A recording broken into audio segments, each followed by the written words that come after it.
Allahu të rëshanë Zotin Jezusis me nga disë në larta, dhe të cilë Zotin e qive të lartë, që Allahu të rëshanë të ajme të pranu dhe të ditë i badet është të zhurimesh, Bismë Allahu të rëshanë që çdo minutë që kalojmë të ditë dhe në këtë muaj të begat, Allahu na rëndoj të peshore për të mira, nderuar vëllezër dhe motra, një nga smundjet më të mëdha të zemrës për njeriu është menjëmasia dhe arroganca.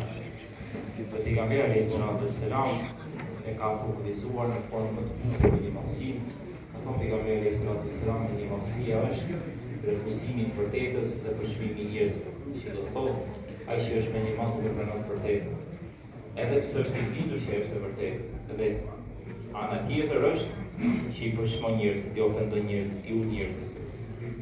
Ai faktikisht ai që ka menjëmasi në zemrën e tij ka probleme me veten. Qofse do të themi tek historia e njerëzimit do shohim që i pari që po arrogant ndaj Zotit ishte iblisi i mallkuar.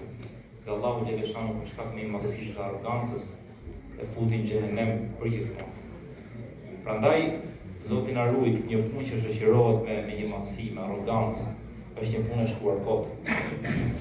Një nga sifatet e cilësitë më të mira të besimtarit duhet të jetë modestia. Pejgamberi alayhis salam thotë, kush për hapur Zotit, kush e gran Zotin, kështu që do thotë, kush tregohet modest, kush tregohet fjalon, kush tregohet i mirë, kush tregohet i butë.